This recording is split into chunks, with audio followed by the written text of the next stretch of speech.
Osman uyandığında obada bir terslik vardı. Bu gecenin sessizliği değildi, hazırlık sessizliğiydi. Atlar erkenden hazırlandı. Alpler konuşmadan silahlarını kuşandı. Rüzgar çadır iplerini titretiyor, sanki yaklaşan bir şeyi haber veriyordu. Uçta yaşayanlar bilirdi.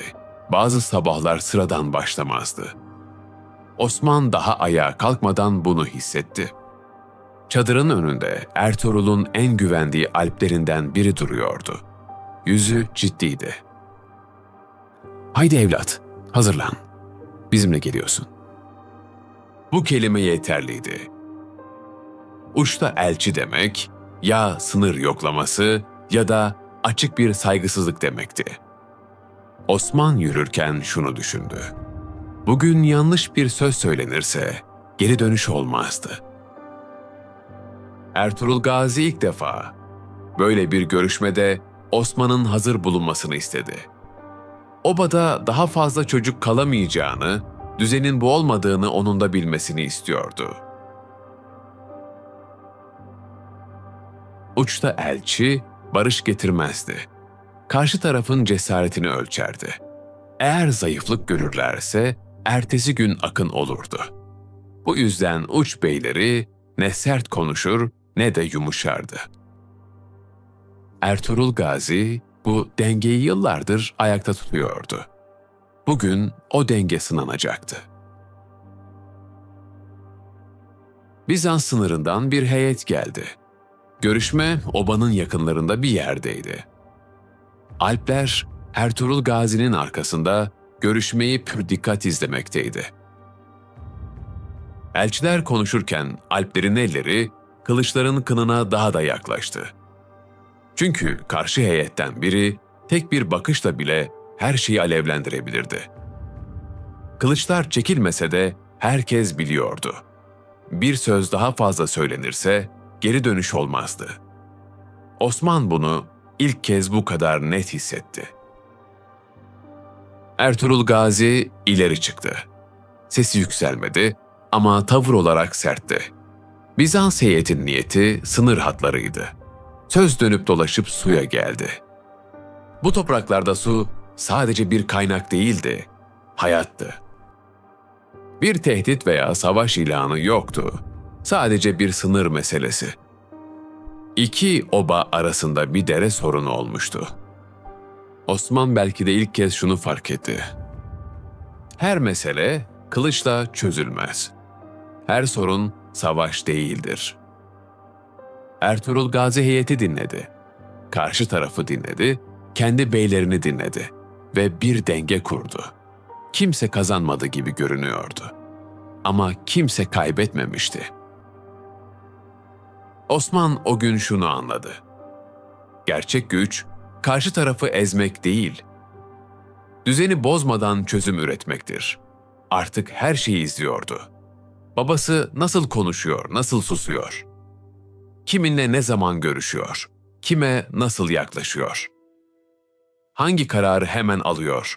Hangisini bekletiyor? Osman'ın asıl eğitimi, babasını izleyerek öğrenme süreciydi. Çünkü Ertuğrul Gazi öğretmen gibi anlatmazdı. O yaşatarak öğretirdi. Osman biraz daha rahatladı. Kılıçlar çekilmemişti ama çok yakındı. İlk kez şunu anladı. Cesaret, kılıç kaldırmak değilmiş. Cesaret, karşı tarafı durdurup kan dökmemekmiş. Osman bunu unutmayacaktı. Çünkü burasının uç olduğunu biliyordu. 13. yüzyılın sonlarına gelindiğinde Anadolu tek bir devletin toprağı değildi. Harita parçalanmıştı. Büyük Selçuklu Devleti artık eski gücünde değildi. Onun yerinde irili ufaklı beylikler, uç beyleri ve sınır bölgelerinde yarı bağımsız topluluklar vardı.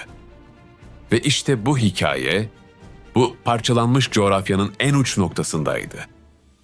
Bugünkü Söğüt ve çevresi, Bizans sınırına komşu, geçiş yollarının üzerinde hem ticaret hem savaş için stratejik bir bölge. Burası uç idi. Tarihsel olarak uç, devletin merkezi otoritesinin ulaşamadığı sınır bölgelerine verilen isimdi. Bu bölgelerde yaşayan beyler kendi güvenliklerini ve düzenlerini sağlamak zorundaydı. Uçta yaşamak hem fırsat hem tehlike demekti. Hem sınırları koruyacak hem de bağımsız hareket edebilecekti. Söğüt'te kurulu olan obalar bu uçların temel yaşam birimleriydi. Yani hem tehlikeye en yakın yer hem de fırsata en açık olan yerdi. Ve bu uçta yaşayan bir oba vardı. Kayı Obası. Oba Oğuz Türklerinin göçebe yaşam tarzının merkeziydi. Çadırların, ailelerin ve hayvanların bulunduğu küçük ama organize topluluklar. Buradaki halk kayı boyuna mensuptu. Kayılar, Oğuzların köklü kollarından biri olarak hem savaşçı hem de kendi iç düzenlerini koruyan bir topluluktu. Kayılar sıradan bir göçebe topluluk değildi. Onlar bilinçli olarak sınırda duruyorlardı. Çünkü uçta yaşamak şunu gerektirirdi: hızlı karar almak, güçlü olmak ama aynı zamanda dengeli ve adil olmak. İşte bu obanın başında da bir isim vardı: Ertuğrul Gazi. O sadece bir savaşçı değildi. Bir düzen kurucuydu, bir denge kurucuydu, bir sınır yöneticisiydi. Ve Osman tam bu dünyanın içinde büyüyordu. Elçiler gitmiş, gerilim dağılmıştı. Ama uçta hayat durmazdı. Çözülmesi gereken meseleler vardı. Obanın içinde bu kez 2 kişi karşı karşıyaydı. Mesele bir ortak maldı. Birlikte kullanılan bir hayvan, birlikte sürülen bir toprak parçası. İki taraf da haklı olduğunu söylüyordu. Ertuğrul Gazi konuşmadı. Önce dinledi, sonra birini, sonra diğerini sordu. Geçmişi yokladı, şahitleri çağırdı. Her şey ortaya döküldüğünde oba susmuştu. Tam karar verecekken Ertuğrul Gazi başını yana çevirdi. Osman'a eğildi. Sesi alçaktı. "Sen olsan ne yapardın?" Osman durdu. Bu bir oyun değildi. Bu bir öğüt de değildi. Bu ilk kez önüne bırakılan gerçek bir sorumluluktu. Osman konuşmadan önce düşündü. Sonra başını kaldırdı. Bu mal tek kişinin değil. Ama kimse de dışarıda kalmamalı. Payı bozmak yerine kullanımını düzenlemek gerekir. Obadakiler dikkat kesildi. Osman devam etti. Adalet herkesin eşit alması değil, kimsenin eksik kalmamasıdır. Bugün payı buna göre verelim. Sessizlik oldu. Ertuğrul Gazi Osman'a baktı, gülümsedi. Bu bir övgü değildi, onaydı. O an Osman şunu hissetti: doğru karar insanı yükseltirdi. Ve o gün Osman hayatında ilk kez sadece dinleyen değil, karar veren olmuştu. Düzen bozulmamıştı. Taraflar memnundu. Sonra Ertuğrul Gazi Osman'a döndü ve şunu söyledi: "Oğul, biz uçtayız. Uçta yaşayanlar ya dağılır ya da devlet olur. Bunu belirleyen akıl, sabır ve adalettir." Bu nasihat değildi. Bir tarih özeti gibiydi. Ve Osman o anda şunu anladı: oba sadece yaşamak için kurulmadı. Burası bir gün büyümek için burada.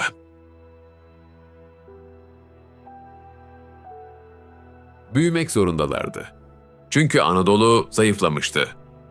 Ama bu zayıflama bir günde olmadı. 11. yüzyılın sonunda başlayan taht kavgaları, 12. yüzyılda Anadolu'yu sarsan Haçlı seferleri, 13. yüzyılda ise her şeyi kökten değiştiren Moğol istilası. Bütün bunlar Anadolu'daki merkezi otoriteyi adım adım çökertti. 1243'te olan Köse Dağı Savaşı bu sürecin kırılma noktası oldu.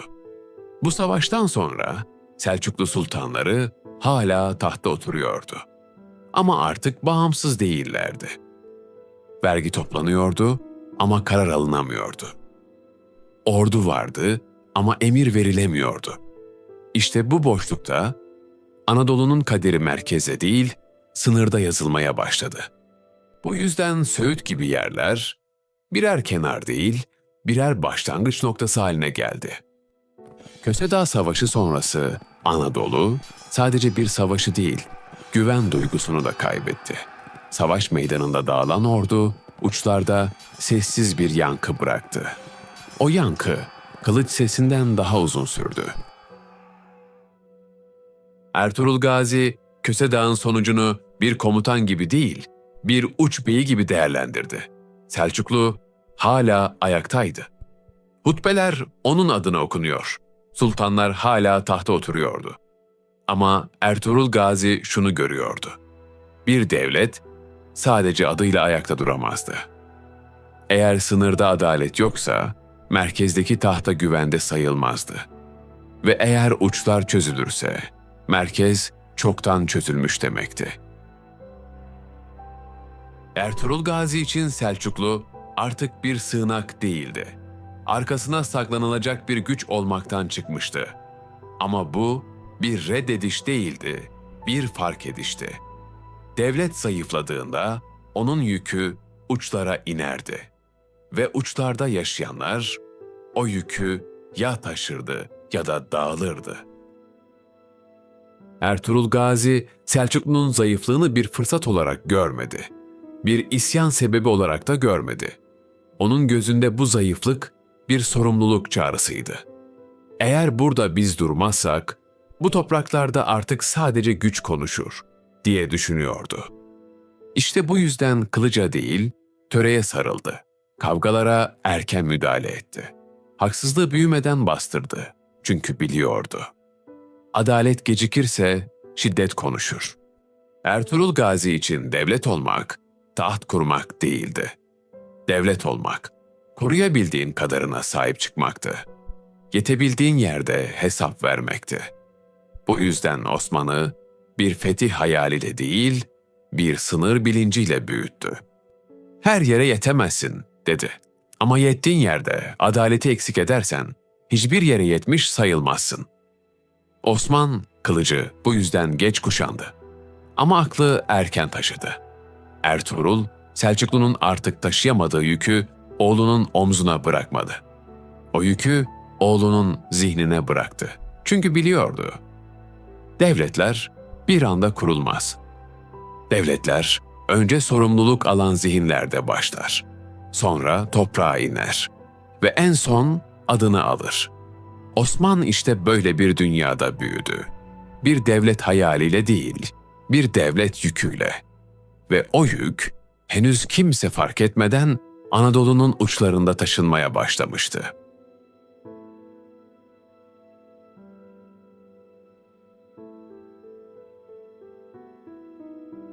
Osman, Ertuğrul Gazi'nin yanından ayrıldı.